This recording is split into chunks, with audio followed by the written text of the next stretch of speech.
नमस्ते सखियों, कैसे हैं आप सब लोग। सब कुशल मंगल, सब बढ़िया। सिलाई सखी चैनल में आप सभी का स्वागत है। सखियों, आज के क्लास में हम सीखेंगे 4 टक्स ब्लाउज का डायग्राम पेपर पर। चलिए समय न गंवाते हुए हम शुरू करते हैं।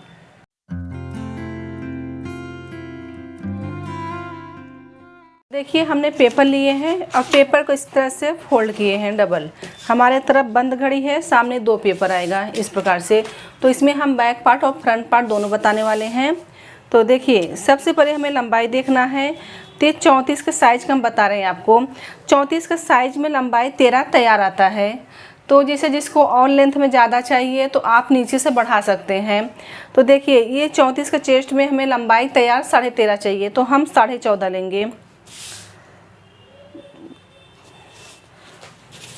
तो यहाँ पे हम लाइन को सीधा कर लेंगे। ये लाइन को हमने यहाँ पे सीधा कर लिए हैं। अब हम लगाएंगे शोल्डर का निशान। तो हम डीप गला बनाते हैं, आज हम बनाएंगे छोटा गला। तो हमारा जो बैक पार्ट में गला है 7 इंच का रहेगा। तो उसके लिए हम शोल्डर यहाँ पे 5.5 रखेंगे। 34 का चेस्ट है, अगर समझो 40 का चेस्ट होता है तो हम यहाँ पे गला 6.5 इंच रखेंगे।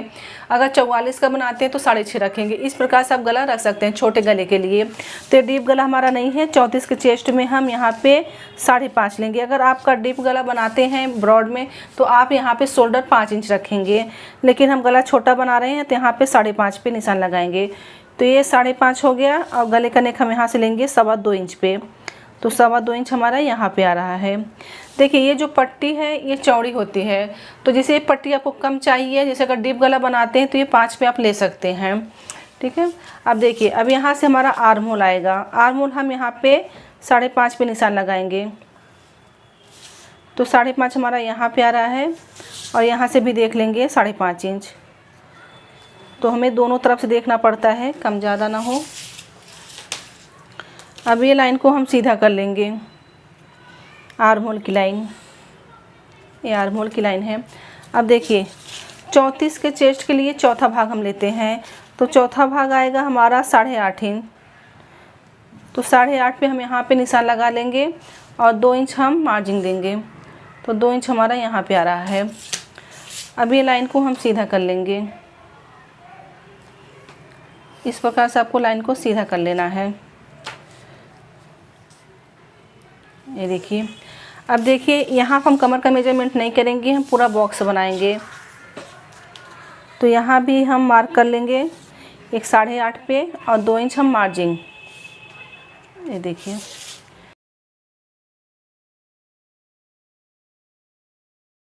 इस प्रकार से हमने मार्क कर लिए, ठीक है। ये हम फ्रंट पार्ट बता रहे हैं।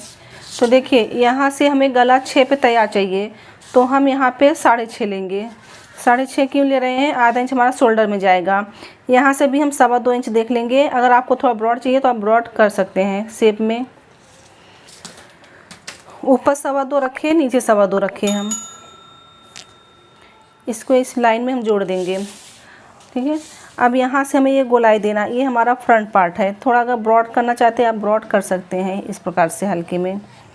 और देखिए, यहाँ से आप ऐसा लाएंगे,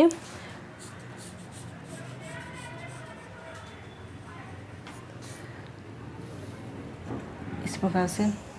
अब देखिए, यहाँ से हमें आधा इंच क्रॉस में लेना है। आधा इंच, पाव इंच आप ले सकते हैं। हम पाव इंच का निशान लगाते हैं, लेकिन कपड़े पर आधा इंच का हो जाता है इससे क्रॉस में। ये देखिए, इस प्रकार से। अब देखिए, ये आज हम आपको आर्म होल में शेप देना बताएंगे। एक तो हम आर्म होल लगाते हैं इस प्रकार से, कॉर्नर से लेते हैं। ये बैक पार्ट में 1.5, फ्रंट पार्ट में 1। अब हम इसमें आप एक तरीका और अपना सकते हैं, जैसे कि अब हम खड़े में अगर लगा सकते हैं। यहाँ से देखिए, ये लाइन को देख रहे हैं आप, यहाँ से 1 इंच ऊपर जाने का आपको।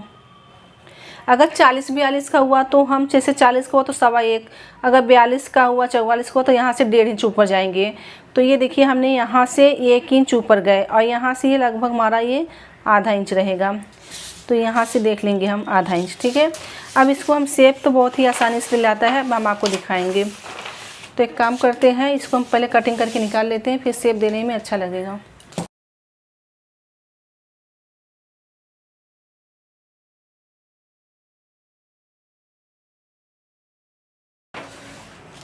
अब देखिए ये शेप कैसे हम देते हैं, ये यहाँ पे हमने आधा इंच लिए हैं और यहाँ से जो हमारा ये मार्जिन है तो यहाँ से आपको इस प्रकार से लेना है, इस प्रकार से ऐसे जाते हुए इस प्रकार से गोलाई आएगा। ये भी बहुत परफेक्ट आता है। ये देखिए ऐसे करते हुए, जिसको शेप देने नहीं आता है तो आप इस प्रकार से शेप लगाएंगे, ये भी शेप बहुत अच्छे से आता है। यहाँ से 1 इंच जाने का, यहाँ से आधा इंच जाने का।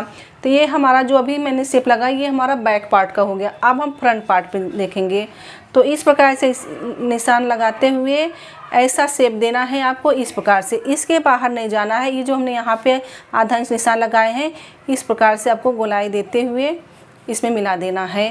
तो ये जो हमने गोलाई लिए हमारा ये फ्रंट पार्ट का हुआ। तो दोनों सेम ही आता है। देखिए यहाँ से ये 1 इंच पे आ रहा है और ये 1.5 इंच पे आ रहा है। तो लेकिन ऐसे में अगर आप शेप देते हैं तो बहुत अच्छा शेप आता है। देखिए यहाँ से आपको इस प्रकार से शेप देना है। ये देखिए, तो ये हमने शेप दे दिए। अब हमको इसको सीधा करेंगे। ये देखिए, तो यहाँ पर हमारा आर्मोल का शेप लग चुका है। अब हम लगाएंगे बस्ट पॉइंट के निशान। अब देखिए, अब हम बस्ट पॉइंट पे निशान लगाएंगे। तो ये हमारा 4 टक्स है। आप ध्यान दीजिए, इसमें हम योग पट्टी नहीं बना रहे हैं, इसको सिंपल सादा ब्लाउज बोलते हैं 4 टक्स वाला। तो मैंने भी वीडियो दिया है, मतलब तो उसमें बोलते हैं कि आपने बेल्ट नहीं दिया। तो ये 2 प्रकार के ब्लाउज होते हैं। एक होता है सिंपल सादा 4 टक्स का ब्लाउज और एक होता है 4 टक्स योग पट्टी। योग पट्टी हमारा यहाँ पे योग आता है, इसमें नहीं आएगा एक, क्योंकि टक्स लंबा लगेगा। तो हम टक्स कैसे लगाएंगे, देखिए चेस्ट का चौथा भाग लिया जाता है। आप कोई भी साइज़ बनाइए। तो जैसे कि हमारा ये मतलब 34 का चेस्ट है तो उसका 1/4 आएगा 8.5। तो ये देखिए हमारा ये जो शोल्डर है इसके बीच से आपको स्टेप रखना है, इस ऐसा। तो 8.5 हुआ चौथा भाग। तो हम इसमें 1 इंच मिलाएंगे, 8.5 9.5। तो आधा इंच हम और लेंगे जो हमारा यहाँ पे शोल्डर में जाएगा। तो हम यहाँ पे 10 पे निशान लगाएंगे। ये 10 इंच पे लगा दिए। अब ये लाइन को हम सीधा ले लेंगे। ये देखिए इस प्रकार से हम सीधा ले लिए निशान। अब यहाँ से हमारा ये चारों टक्स लगेगा। अब यहाँ से आपको यही पॉइंट से जहाँ पर हमने 10 पे निशान लगाए हैं, यहाँ से आपको 1.5 इंच पे निशान लगाना है और यहाँ से भी 1.5 इंच पे लगाना है। और ये पॉइंट से 10 जहाँ पे हमने लिए थे, यहाँ से आपको 2.5 इंच पे निशान लगाना है। ये देखिए 2.5 इंच पे।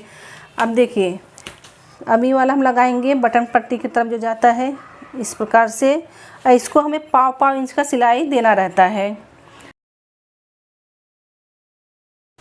और ये जो हमने यहाँ पर निशान लगाया इसको आपको ऐसा क्रॉस में लेना है।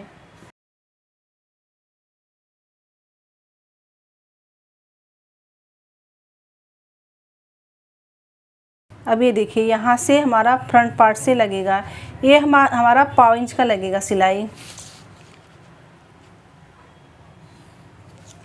तो देखिए ये हमारा 1.5 इंच पे लगेगा, ये भी 1.5 इंच पे लगेगा। ये हमारा थोड़ा ज़्यादा लगता है। तो देखिए ये है 34 का चेस्ट है। तो यहाँ से हम 1 इंच का टक्स लेंगे। यहाँ पे 1 इंच आएगा और एक यहाँ पे आएगा।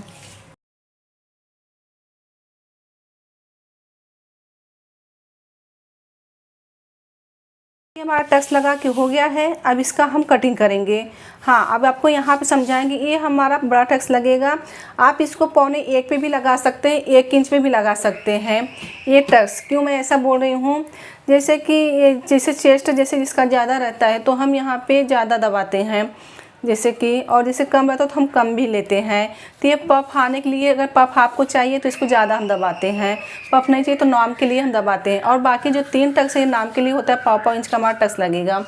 चलिए अब इसका हम कटिंग कर लेते हैं। सबसे देखिए इसमें हमारा दोनों पार्ट है। तो सबसे पहले हम बैक पार्ट का कटिंग करेंगे, फिर फ्रंट कटिंग करेंगे।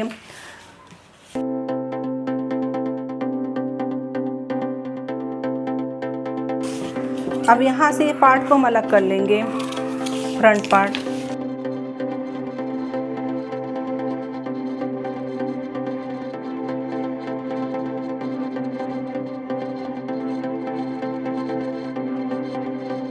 अब क्या करना है, ये हमारा पेपर है। तो पेपर हम क्या करेंगे, ये यहाँ पे एक कट लगा लेंगे, छोटे छोटे सब में लगाएंगे हम। इस प्रकार से इसको फोल्ड करेंगे और यहाँ पे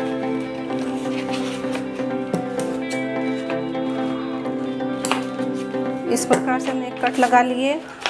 तो देखिए इस तरह से आपको कट लगा लेना है। कट लगाने से क्या होता है, जब हम कपड़े पर रखते हैं तो हम कैसे ऐसा करके चौक का निशान लगाते हैं, ऐसा पकड़ के। आइए कट लगाए रहेंगे तो यहाँ पे हम इस प्रकार से यहाँ पे चौक का निशान लगा लेंगे और यहाँ पे तो आसानी लगेगा हमें ये टक्स लगाने में। तो और देखिए हाँ, तो हमने बैक पार्ट फ्रंट पार्ट में 1 इंच की मार्जिन बढ़ाए थे। जैसे कि हमें 13.5 तैयार चाहिए तो हम 14.5 पे दोनों फ्रंट पार्ट कटिंग किए हैं, ठीक है। तो आप यहाँ पे जब हम कपड़े पे इसको रखेंगे, आप थोड़ा सा 1/4 इंच आपको बढ़ा लेना है नीचे से जब कपड़े पे आप रखेंगे। तो ये देखिए ये जो टक्स हमारा दबेगा यहाँ पे, ये तो वही चीज़ हम आपको बोले यहाँ पे बढ़ा लेना है आपको नीचे से। और यहाँ से अगर 1/4 इंच बढ़ाएंगे तो दोनों का काम हो जाएगा। जो हम ये यहाँ पे दबाएंगे ये थोड़ा कम होगा, ये कम होगा। तो इस प्रकार से इसमें ज़्यादा नहीं बढ़ाना है, आपको सिर्फ 1/4 इंच बढ़ाना है। ये 4 टक्स है और कहीं पे नहीं लगेगा। और ये जो टक्स हम दबाएंगे तो हमारा जो कमर रहता है उसका मेजरमेंट करके हमारा ये यहाँ पे एडजस्ट हो जाता है। इसके लिए हमने पूरा ये ले लिया बॉक्स के जैसा।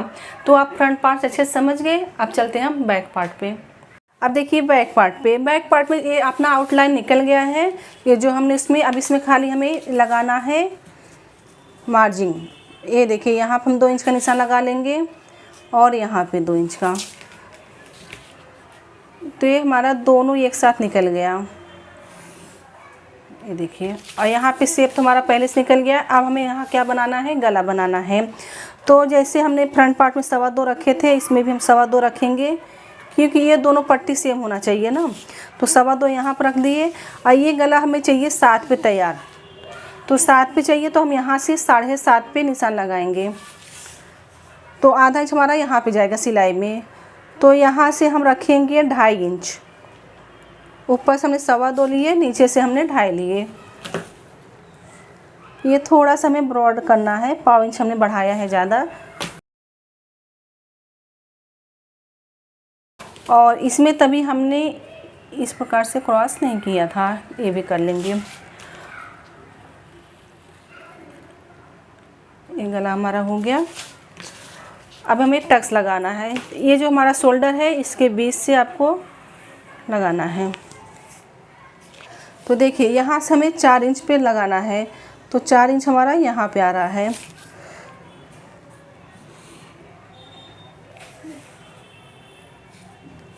और ये आधा इंच का आपको टक्स लगाना है। तो देखिए ये आधा इंच पर टक्स लगाना है आपको। ये यहाँ से हमने 4 इंच लिए और ये हमारा जैसे 7 इंच हमें तैयार चाहिए तो हमने 7.5 लिए। ये छोटे गले के लिए है। तो चलिए अब इसका हम कटिंग कर लेते हैं। इसको आपको क्रॉस में देखो, जब हम फ्रंट पार्ट में हम कटिंग क्रॉस में लिए थे, इसमें भी क्रॉस में आपका होना चाहिए।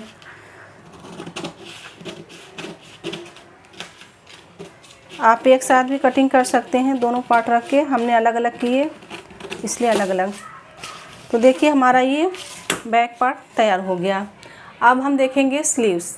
आज हम आपको बताएंगे एल्बो तक स्लीव्स। तो एल्बो तक स्लीव्स जो रहता है, किसी का 10 रहता है, किसी की 11, किसी का 12, जिसका जो भी साइज आता है। ये एल्बो कैसा, जिसका कम ज़्यादा रहता है हाथ, उस हिसाब से रहता है। तो देखिए अगर आपका स्लीव्स जो है, ये एल्बो जो है 12 इंच तक है, तो आपको 1 इंच मार्जिन इसमें बढ़ाना है। अगर अस्तर का ब्लाउज हुआ तो बिना अस्तर का हुआ तो हम क्या करते हैं, इसको फोल्ड करके 2 सिलाई लगाते हैं यहाँ पे। तो आप यहाँ से 1.5 इंच बढ़ा सकते हैं।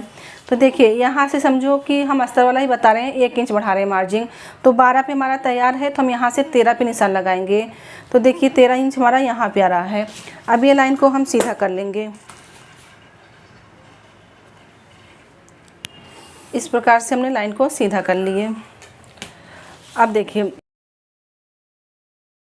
अब यहाँ से देखिए ये लंबे स्लीव्स के लिए यहाँ पे हमें 3 इंच का शेप देना है। कितना, 3 इंच। तो यहाँ से हम 3 इंच पे निशान लगाएंगे। यहाँ पे हमने 3 इंच का निशान लगा दिए। तो देखिए ये हमने लेंथ ले लिए। अब हमें चौड़ाई लेना है। ये लंबाई ले लिए, अब यहाँ पे चौड़ाई लेना है हमें। तो देखिए चेस्ट का चौथा भाग लेते हैं। तो चेस्ट का चौथा भाग आएगा 8.5। तो 8.5 हमारा यहाँ पे आ रहा है। तो ये लाइन को हम सीधा कर लेंगे। इस प्रकार से हमने लाइन को सीधा कर लिए।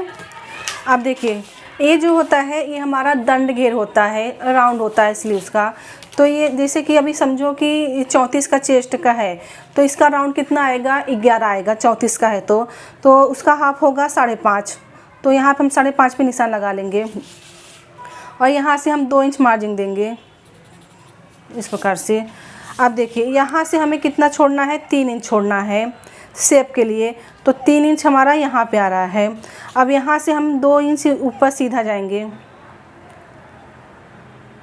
इस प्रकार से सीधा जाएंगे, ठीक है। अब क्या करना है, यहाँ से हम 1 इंच छोड़ देंगे।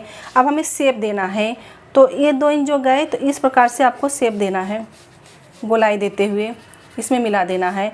ये बैक पार्ट का हो गया। अब हम फ्रंट पार्ट का इस प्रकार से शेप देते हुए हमें इसमें मिला देना है। तो हम मिला दिए। आप देखिए यहाँ पे जो हमने 2 इंच लिए थे, ये हमारा फिटिंग आएगा इस प्रकार से। और देखिए ये हमारा हो गया मार्जिन।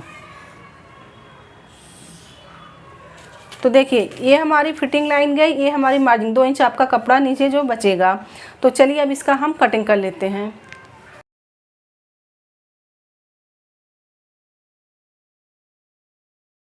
अब देखिए यहाँ हमारी फिटिंग आ गई, यहाँ पर हम एक कट लगा लेंगे इस प्रकार से। अब इसको हम खोलेंगे। अब हम फ्रंट पार्ट में शेप देंगे।